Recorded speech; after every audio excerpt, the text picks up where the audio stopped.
Hey everybody, Scoutcrafter here again. Mishmash Monday, special day, Labor Day. Labor Day, a great holiday we celebrate here in the States in the first Monday of September, where most other countries celebrate International Workers' Day somewhere around May 1st. But we have a Labor Day today. Really nice. I hope you're enjoying it. Hope you have off today.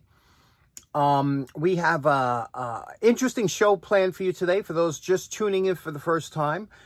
At the Long Island Tool Meet, my good buddies Roger and Mike, I got this lamp from them. It was I don't know, kind of a chandelier. I don't even know what it was. We deemed it the Frankenlamp because I said it looks like something from the Frankenstein era.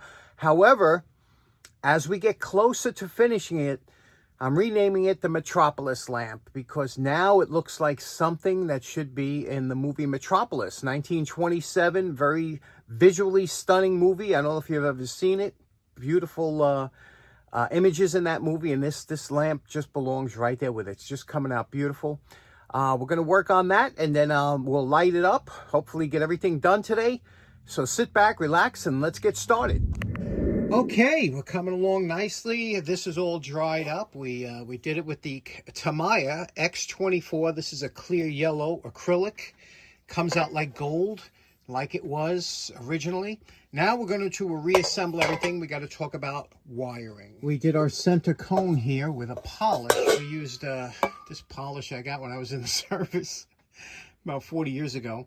Metal polish, just any kind of polish will do. This is a tin, but when you do it with a polish, you have to do it over again with a wax because the polish will not last as long as if you put a wax coating on it. And to use a wax coating on here, use a cleaner wax, any kind of cleaner wax.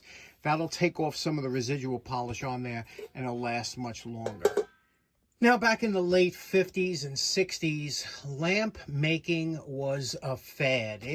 Everybody was making a lamp. And guys, handymen like us, would go down the basement and make a lamp out of something. It was like the biggest craze. They would make lamps out of parking meters and out of the old Con Edison electric meters. And they would make lamps out of all kinds of stuff. And you would see these back again, and especially in the 70s, they were all over the place, and you'd see these lamps made. But when you wanted to make, and it was fun, when you want to make a lamp, there's certain components that you have to have. You could buy a lamp kit. They sell kits how to make just about anything into a lamp. Comes with everything you need, the socket, the plug, the lamp, whatever.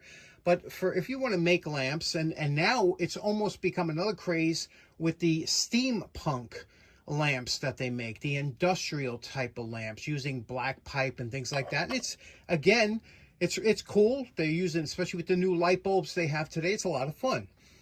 However, when I was looking at this to rewire it and put in new sockets, because I had to destroy them to take them out because of what type of connections they used, a lot of times what you use here in lamp making is what's called lamp pipe. They call it pipe, but it's actually more like a tubing. This here is the threading on this here. It's 3/8 on the outside, but they go by the inside.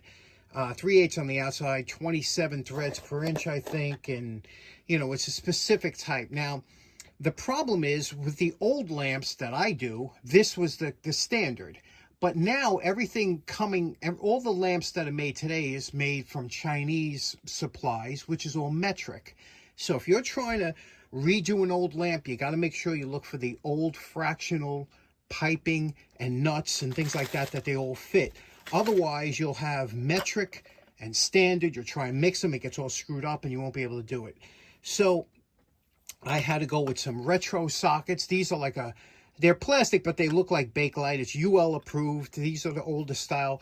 This is the old style threading, and you can see it threads right in here, okay? And Bob's your uncle. So 1, 2, 3. Now, the problem, how to do this, how these sockets work, is they come apart like this, okay? You screw the top off, the socket comes out, the wire comes in through the bottom, attaches to here. There's two colors, okay? There's a goldish color or a brass color and a silver color. Silver is neutral, brass is hot. This brass attaches to the center and the silver attaches to the outside here. The reason that this is important, and it'll work either way with the old bulbs, but the reason it's important is because with some of these fixtures, if you should touch this, you could get a shock if it's reversed. If you put the positive to the outside, you can get a shock, which, you know, very rarely happens, but it can. Now, the positive is the short, the thin side of the plug, and the negative or neutral is the thick side of the plug. Always remember that. And you just will use, I'll show you how to do that later when wiring.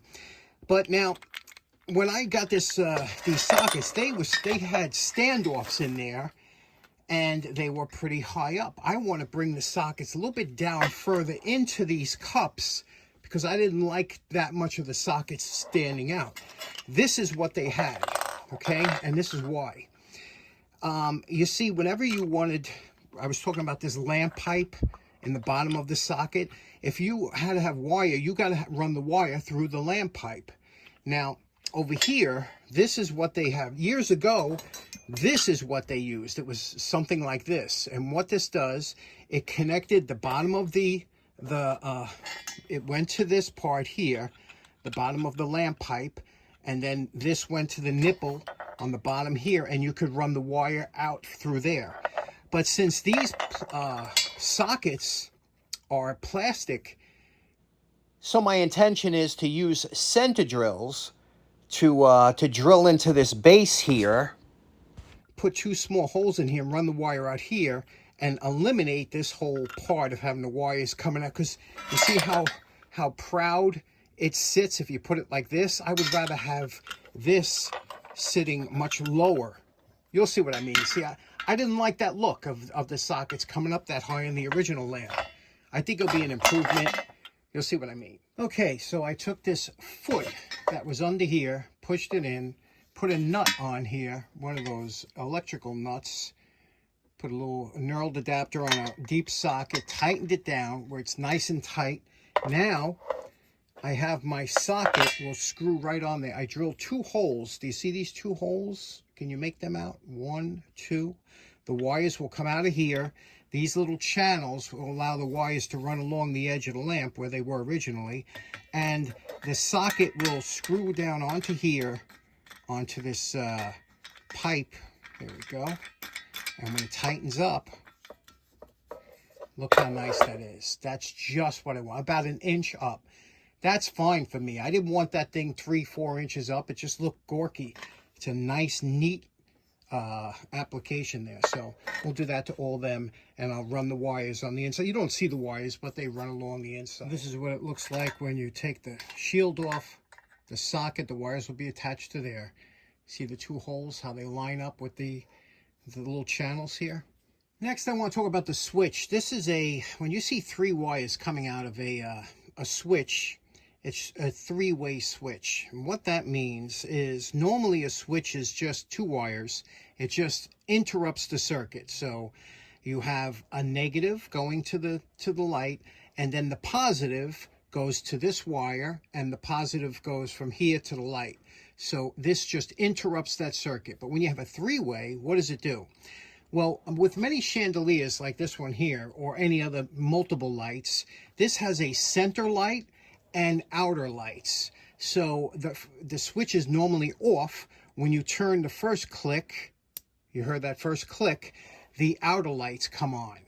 When you turn the second click, just the inside, the outer lights go off, the inside goes on. And when you turn the third click, both the inside and the outer lights will come on. So that's a 3-way switch, and that's nice to have. Now, if you wanted to do it in just, if you only had a 2-way switch, what you would do is you would hook everything up to this way, so when you turn the switch on, they all come on. But since this had a 3-way, I bought a new 3-way to put in. When it comes time to attaching a lead to a screw terminal, anytime you have a stranded wire like this is stranded, every time you try and twist it around here and you tighten this down, it's going to open up the strands. It's just going to look like a mess. It always does. So what I do is I tin, meaning solder, all the ends of my pigtails here. I solder them.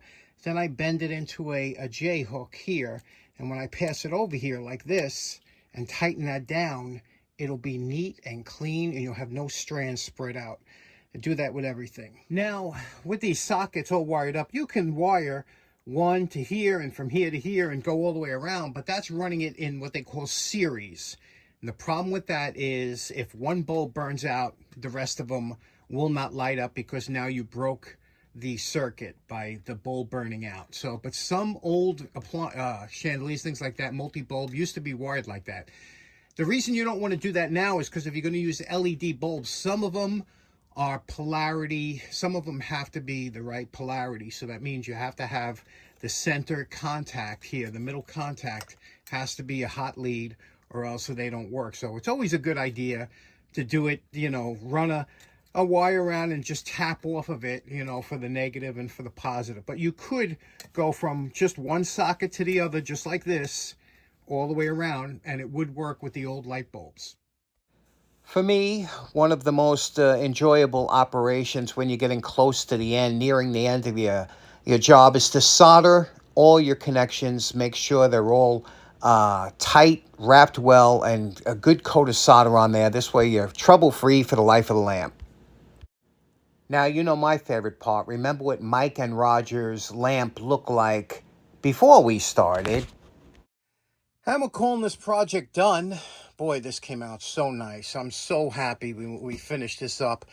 Let's take a look at what we did here. Up from the top here, you can see we cleaned this up here. Can you see that there?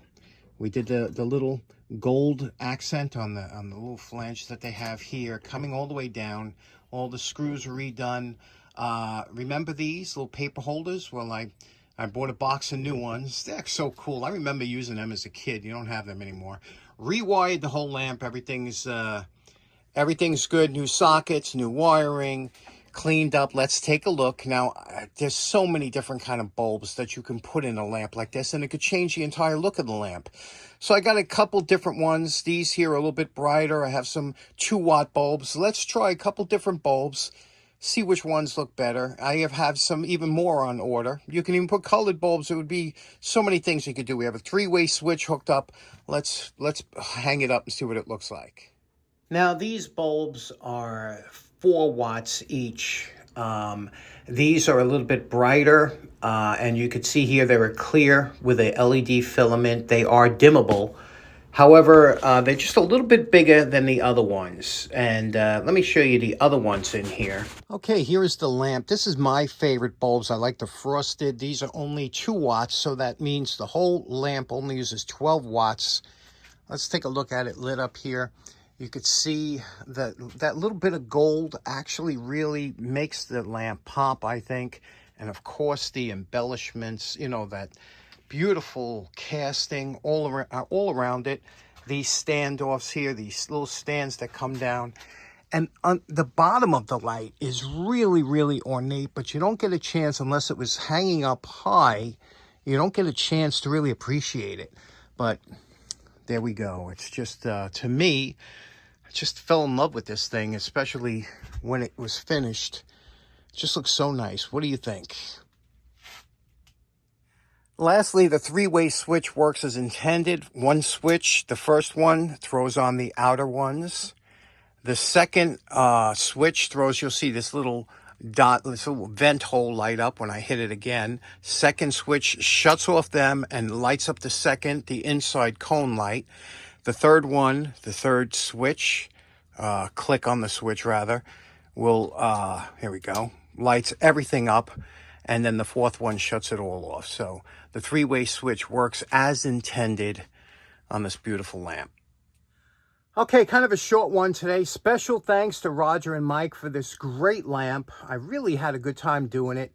You know, it's a break from from a lot of other different things that we do, but it was something different. I will find a home for it up in the attic. It needs to be a little bit high up to really appreciate it. Let me know what you think in the comments. Hope you enjoyed this little series, and I hope you have a great Labor Day. We'll see you again on Wednesday. Take care now. Bye-bye.